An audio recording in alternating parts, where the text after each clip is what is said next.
ಜೈವಿಕ ವೈದ್ಯಕೀಯ ತ್ಯಾಜ್ಯ ಬಹಳ ಅಪಾಯಕಾರಿ ಹಾಗೂ ರೆಡ್ ಕ್ಯಾಟಗರಿಯಲ್ಲಿ ಬರುವಂತಹ ಅಂಶ. ಈ ನಿಟ್ಟಿನಲ್ಲಿ ಆರೋಗ್ಯ ಕ್ಷೇತ್ರದಲ್ಲಿ ಕಾರ್ಯಾಚರಿಸುವ ಸಂಸ್ಥೆಗಳು ಇತ್ತೀಚಿನ ತಿದ್ದುಪಡಿಗಳನ್ನು ತಿಳಿದುಕೊಂಡು ಕಾರ್ಯಾಚರಿಸಬೇಕಾಗಿದೆ ಅಂತ ಜಿಲ್ಲಾಧಿಕಾರಿ ಸಿಂಧು ರೂಪೇಶ್ ಅಭಿಪ್ರಾಯಪಟ್ಟರು.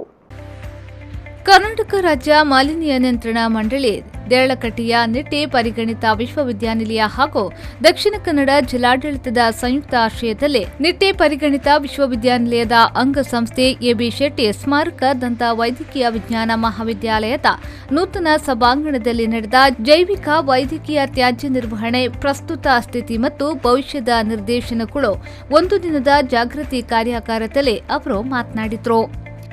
ಜಿಲ್ಲೆಯ ಪಚ್ಚನಾಡಿ ದುರಂತ ಮನುಷ್ಯ ಮಾಡಿದ ವಿಪತ್ತು. ಜಿಲ್ಲಾಡಳಿತ ಈಗಲೂ ಅದರ ಕಾರ್ಯಾಚರಣೆಯಲ್ಲಿ ತೊಡಗಿದೆ. ಈ ನಿಟ್ಟಿನಲ್ಲಿ ಜಾಗೃತಿ ಕಾರ್ಯಗಳು ಪರಿಣಾಮಕಾರಿಯಾಗಿ ನಡೆಯುತ್ತಿದ್ದರೂ ಇನ್ನು ಹೆಚ್ಚಿನ ರೀತಿಯಲ್ಲಿ ಆಗಬೇಕಾಗಿದೆ ಎಂದು ಹೇಳಿದರು.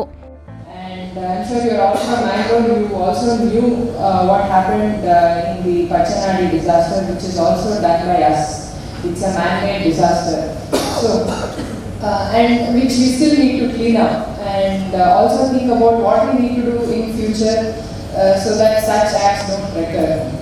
So biomedical waste is another form of waste which is dangerous. It comes under the red category and you all know, I'm sure you deal with it every day. And no matter how many such workshops or such awareness programs we have, it's not enough because there's still a lot that needs to be done.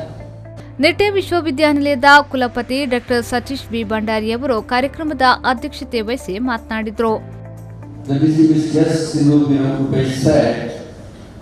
The biomedical waste is very important issue and one of the biggest challenge of the administration to deal with. I was going through the statistics. I understand that more than 40% of the municipalities and the country don't have a proper solid waste management system, and more than 50% of biomedical waste is disposed of with the regular solid waste.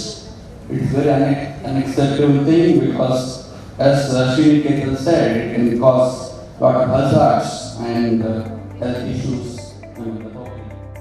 ಈ ಸಂದರ್ಭ ನಿಟ್ಟೆ ವಿಶ್ವವಿದ್ಯಾನಿಲಯದ ತಾಂತ್ರಿಕ ಸಂಶೋಧನಾ ವಿಭಾಗದ ನಿರ್ದೇಶಕ professor Srikanth G, ಕ್ಷೇಮ ಆಸ್ಪತ್ರೆಯ ಸುಮಿತಾ ವಿಜಯ್ ಶೆಟ್ಟಿ, ಆಯೋಜನಾ ಸಮಿತಿಯ ಕಾರ್ಯದರ್ಶಿ ಡಾಕ್ಟರ್ ಸ್ಮಿತಾ ಹೆಗ್ಡೆ, ಕರ್ನಾಟಕ ರಾಜ್ಯ ಮಾಲಿನ್ಯ ನಿಯಂತ್ರಣ ಮಂಡಳಿಯ ಪರಿಸರಾಧಿಕಾರಿ ಕೆ ಕೀರ್ತಿಕುಮಾರ್, ಜಿಲ್ಲಾ ಆರೋಗ್ಯ ಅಧಿಕಾರಿ ಡಾಕ್ಟರ್ ರಾಮಕೃಷ್ಣ ರಾವ್ ಮತ್ತಿತರರು ಉಪಸ್ಥಿತರಿದ್ದರು.